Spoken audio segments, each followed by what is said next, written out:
Ele se enviar para os filhos. Vemos um querer de Deus ao longo de toda a liturgia. O querer de Deus que não se restringe somente a este domingo da Páscoa, mas que perpassa todo o tempo. Mas que neste domingo, depois do caminho já feito, Ele nos chama de modo mais eminente. Um querer que depende de outros, um querer que depende de coisas e elementos aos quais nós devemos crescer. Nosso Senhor chama os apóstolos a crerem, e vemos isso. Pede que creiam no Pai e nele, pede que o busquem. O Senhor quer ter esta relação, e para que possamos chegar a este querer de Deus maior e mais fundamental, também nós devemos crescer nisso. Em primeiro lugar, em nossa fé, acreditar em Deus, para não sermos, como apresenta a segunda leitura, aqueles que rejeitaram o Senhor, aqueles que desprezaram o Senhor. Crer, ver os sinais que Deus fez ao longo de sua vida terrena, ver os sinais que Ele faz na nossa vida, ao chamado que Deus tem para cada um de nós, e ao mesmo tempo esperar nele. O nosso grande erro, e por isso, por vezes, os nossos dramas, é esperar nas coisas que passam, é desejar as coisas que passam, aquilo que é meramente superficial, é querer somente aquilo que aqui fica. E daí vem a nossa grande frustração. Quando sabemos olhar para Deus, buscar aquilo que vem de Deus e crescer nesta unidade com Ele, aquilo que parece ser pesado, custoso, aquilo que gera em nós as aflições, as angústias, as tristezas, a apatia, muda. Porque quando crescemos na fé, quando crescemos na esperança, quando sabemos buscar a Deus, quando sabemos amar a Deus e nos deixar ser amados por Ele, aí começa a gerar em nós aquilo que Deus mais deseja, a unidade. Vemos ao longo desta liturgia o Senhor mostrando a sua unidade com o Pai, e desejando que nós estejamos com Ele deste modo. Do mesmo modo, vemos, seja na primeira leitura, a expressão da comunidade que cresce diante desta unidade, quanto São Paulo apresentar este sacudir para que busquemos a isso. Se não buscarmos esta unidade com o Senhor, que depende do nosso crescimento da fé, que depende da nossa busca e da nossa colocar a nossa esperança nele, deste ato de crescimento no amor a Deus e em Deus ao próximo, a nossa unidade vai ser meramente uma aparência. Ficaremos fazendo muitas coisas para Deus, mas só nos envolvendo com as coisas de Deus, mas esquecendo Deus das coisas. Às vezes estamos muito agitados, fazendo as coisas, mas esquecemos daquilo que é essencial. Não que aquilo que é próprio, o exercício, tem que ser deixado de lado, mas vemos o exemplo que os apóstolos nos dão. A comunidade que crescia tinha imensa necessidade. E diante disso, o que eles viam que era mais necessário para buscar este crescimento na fé dos demais, para fazer com que outros mais fossem tocados e se encontrassem com Deus, para levá-los a esta unidade verdadeira e real, que aumentasse a oração, para que diante da intimidade deles com Deus, pudessem anunciar mais Deus. É o mais necessário. E diante disso, buscaram os auxiliares, os diáconos. Vemos o relato dessa eleição dos 7 primeiros diáconos na era apostólica. Diante disso, porque por vezes nós nos achamos que o muito fazer é a expressão da fé, e pode ser justamente o contrário. Pode ser meramente uma necessidade de fugir de crer. Não, padre, porque eu estou na pastoral X, Y, Z e tal. Em qual momento você reza? Não, padre, mas é que... Não. Qual momento você reza? Porque se você está em 1 milhão de pastorais, 1 milhão de coisas, mas você não para estar com o Senhor, tudo aquilo que você faz não tem fruto nenhum. Porque quem faz é Deus, não você. Ah, padre, mas aí eu faço não sei o que e tal, não vai ter fruto. Os apóstolos veem a necessidade de rezar mais, porque eles sabem que Deus não precisa de nós, mas quis precisar de nós. Ele quis a nós para que estejamos unidos a Ele, e nele possamos dar frutos. Por isso, como dizia certa vez um padre em uma homilia, qual a principal função de um padre? Qual a principal função de um bispo? Qual a principal função de um diácono? Qual a principal função de um cristão? Rezar. Ah, padre, mas aí o padre não tem que fazer a obra, fazer não sei o quê. Primeiro que fazer a obra não é o essencial para nenhum padre. Administrar não é essencial para nenhum padre. O primeiro chamado para todo e qualquer discípulo é estar com o Mestre. Essa unidade com Deus. Nosso Senhor chama ao longo do Evangelho por diversas vezes: permanecei em mim.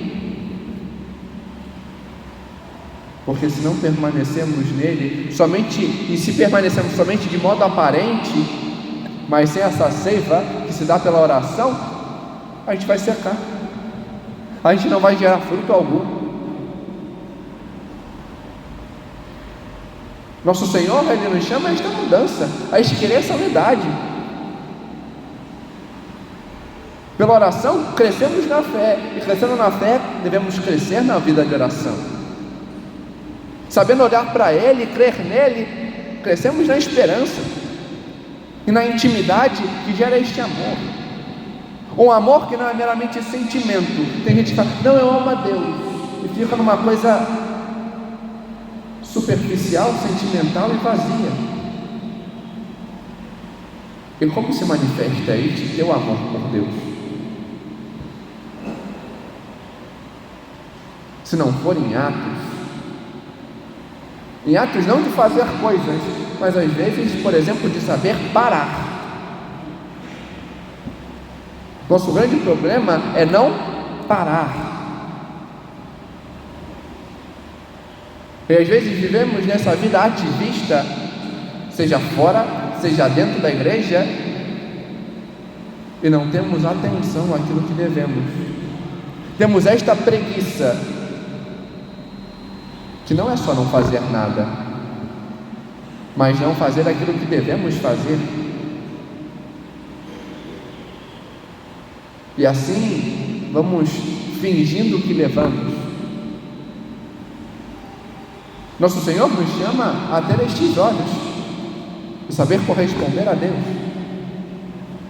diante daquele querer e fazer mais fundamental, estar com Ele.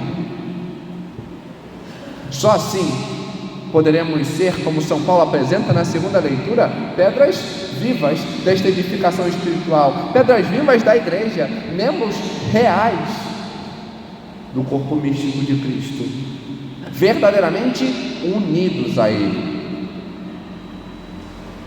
Só diante deste estar nele, como podemos estar em Deus? A primeira coisa para fugirmos deste ativismo desordenado é saber o que eu tenho que fazer. A maioria das pessoas fala: padre, mas eu não tenho tempo. Coloca no papel o seu tempo em cada dia. Você vai ver que você tem muito tempo que você desperdiça. Às vezes desperdiça com o celular, com a televisão. Às vezes desperdiça reclamando. Aqui na região dos lagos, mas quando é alta temporada. Mas em outros lugares, quase o ano inteiro. Nossa, está muito trânsito. O que você faz quando está com trânsito? Ah, padre, eu fico ali, impaciente, porque o negócio não vai para frente e vai para trás, eu fico gastando tempo para chegar no meu trabalho. E por que, em vez de reclamar, você não pega esse tempo que você tem e reza?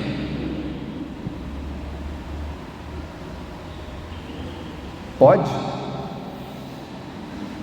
Porque tem de gente que fala assim: ué, padre, mas eu posso rezar o terço no ônibus? Não só pode, como deve.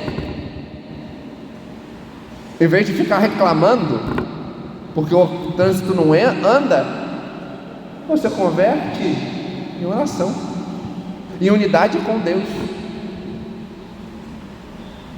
Ah, padre, eu vou rezar uns 5 terços. São João Paulo II rezava, porque você não pode rezar. Na verdade, já rezava 3 rosários, por dia.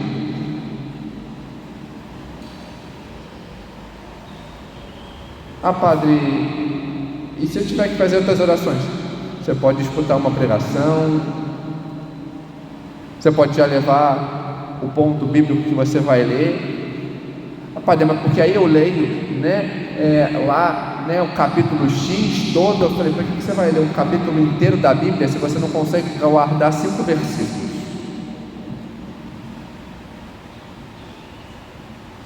A Bíblia não foi feita para ser terminada.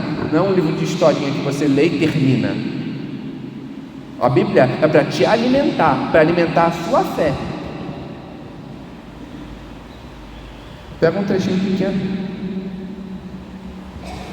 lê, tira um ponto dali, para você ficar remoendo ao longo do dia aquilo que te instiga a ser melhor, aquilo que toca na sua ferida.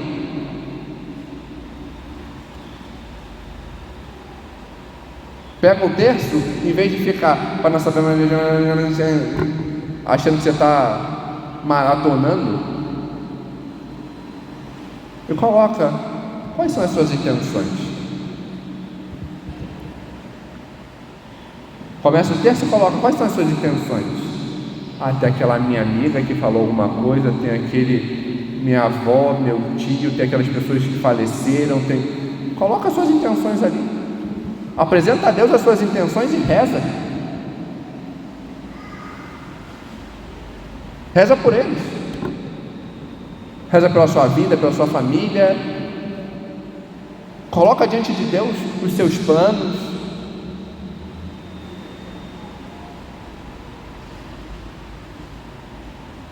Padre, acho que eu tenho um bocadinho de tempo. Mas aí quando eu chego em casa, aí você tem que tirar a roupa do trabalho, a roupa da escola. Não só porque sua mãe fala, vai lá trocar de roupa, mas tirar a sua agitação das coisas. Dá um tempinho para a esposa quando chegar, dá um tempinho para o esposo quando chegar, para que ele tire e pendure as vestes, e para que ele possa sair como aquilo que ele é, esposo. Não, porque eu tenho que resolver do trabalho. Você resolve amanhã no trabalho. Deixa o trabalho no trabalho e aprende a parar. Pensa aquilo que você tem que ser, aquilo que você é de fato. Você tem que dar atenção para sua esposa, você tem que dar atenção para o seu filho, você tem que dar atenção para o seu esposo, tem que dar atenção para a sua filha, para o seu pai, para a sua mãe. Coloca isso, dá atenção, pergunta. O melhor jogo que eu já vi num círculo de amigos foi o jogo da cestinha. Para mim, toda a família tinha que fazer isso. O grupo de amigos saía e a primeira coisa quando chegavam no restaurante é pedir uma cesta de pão vazia. Colocavam na ponta da mesa e todos os celulares que colocavam ali. O primeiro que tirasse antes de terminar a refeição pagava tudo sozinho. Se tudo terminasse e ninguém tivesse tirado, era dividido igualmente. Tinha que ser assim em casa. Tirou o celular, uma semana sem determinada coisa. Ia ser top. As famílias iam começar a conversar. Você ia começar a ser aquilo que você tem que ser. Ia ter mais unidade na família, ia ter mais tempo para você rezar, ia ter mais unidade com Deus. É assim. É assim que crescemos no amor, na unidade com os demais, sabendo olhar para aquilo que devemos olhar e fazer aquilo que devemos fazer. E é exatamente por isso que o Senhor, tão bondoso é, que nos colocou um exemplo, aquela que soube melhor ouvir, guardar e fazer aquilo que era da vontade de Deus, a Virgem Maria. E por isso a ela recorremos, nossa mãe, mestra e rainha, pedindo que ela nos guie para que saibamos também nós fazer o que devemos. Amém. Glória ao Pai, ao Filho e ao Espírito Santo,